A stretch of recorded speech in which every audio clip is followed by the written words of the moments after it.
I love talking about end times as well as I love talking about Jesus. And these two are inseparable. Why? Because Jesus will get His church anytime. That's the main reason. That's the rapture of the church. Now let me tell you, I would like to share something like what will happen pagkatapos ng rapture. Okay. It's a disaster. Very, very alarming disaster to all those left behind, knowing that they don't know anything. Why that thing happened? I mean, why many people vanished? You know, napakaraming nawalang tao. Bakit? Paano? Nasaan yung bilyong taong nawala?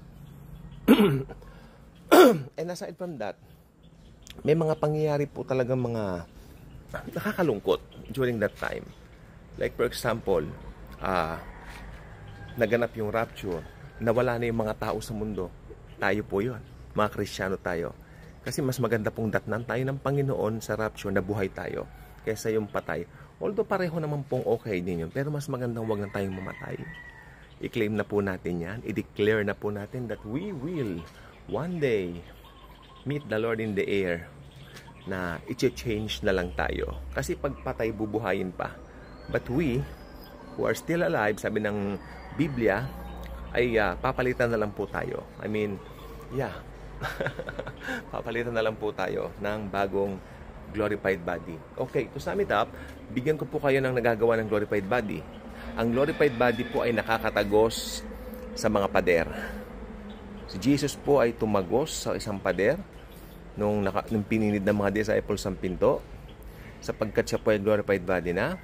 At ang glorified body mula po dito sa kinatatayuan ko, papuntang Mars, Pluto, makakapunta po tayo dyan in less than 1 second.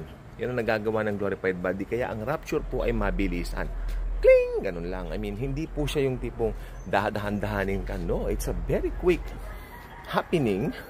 That's why the world will wonder, what happened to those billions of people? Nasaan na po sila? Nawala sila. Yan. At ang nakakatakot po nito is that kung may mga airplanes, itong mabigat na concern, nag-take off yung aeroplano, nakuha na ng aeroplano yung sabihin natin na medyo may kataasan na ano niya, kalagayan niya, no? Tapos believer yung piloto. Pag nag-rapture na po yung piloto, mararapture, at ang aeroplano nakakalungkot, babagsak po, no? Ganon din yung mga buses. Kung may mga born again na driver, at lalo na po yung mga driver po ng mga pampasaherong dito po sa Pilipinas o yung pampasahero, pero sa Amerika po kasi kanya-kanyang bihikulo po sila, vehicle. So hindi lang yan, kung ano may mga ginagawa ng tao, what makes people busy? Ano ba ang yung busy-busyhan sila? Ano ba yon? Siyempre pag morning, mga tao po magsisipilyo, maghihilamos. Iba nagsha-shower, ako po yon. Pag umaga pa lang nagsha-shower na po ako kasi as in pagising ko, shower agad dahil humihina po yung supply ng tubig. Napansin ko, humihina na po yung supply ng tubig pagdating ng alas 6. So it's not that, you know, the same thing anymore. Tulad dati na masarap pong maligo, no, noon. Dahil maski ayos lang. Not now. Things are different now. I don't know why. But things are really different now. Milya-milya po ang layo compared ng mga nagdaang mga kapanahunan. So ganun po 'yon. You're just doing your daily routine, and you will be vanished. Kling! In less than 1 second, nasa ulap na po tayo. Kaharap na natin si Jesucristo, si Jesus. Okay? At yung nakakalungkot, yung mga naiwan po dito sa lupa, siyempre mga hindi man nanampalataya, those who reject the gospel of grace, nandito po sila, and they will meet someone nalilitaw sa kalagitnaan ng chaos, the Antichrist. At ito po ay magsasabi na nagkaroon ng alien abduction, kinuha raw yung mga praise the Lord, hallelujah. Alam niyo, ayan ang panunuya sa atin, especially nung yung mga nagdaang panahon. Praise the Lord, hallelujah. Di ba mga born again? They don't know kung ano meron tayo, si Jesucristo. Kasi sa kanila, alam nila may religion sila, alam nila na ayos sila sa Diyos because of their religion, but they don't know na kailangan natin yung atoning sacrifice ng Panginoon na ginawa niya sa krus ng Kalbaryo, na yung kanyang blood ay sapat na para tayo po ay maligtas. Hindi po tayo pwedeng iligtas ng relihiyon, no? Kaya ang maliligtas po yung mga nanahan lang kay Kristo. Yung hindi nanahan sa relihiyon, hindi nanahan sa mabubuting gawa. Ang mabuting gawa po ay resulta ng pakikipagrelasyon natin sa Panginoong Hesukristo. Hindi mo ginagawa ang mabuting gawa para maligtas ka. Gumagawa tayo ng mabuti dahil ligtas na tayo. Ganun po yun. So ang rapture of the church po ay para sa mga nagtiwala lamang sa tinapos na gawa ni Kristo sa krus ng Kalbaryo. Kaya pag dumating na po yung araw ng rapture, ito po ay very glorious day sa atin ng mga believers ng Lord. Pero doon sa mga hindi mananampalataya ng Panginoon, ito po ay napaka-disaster.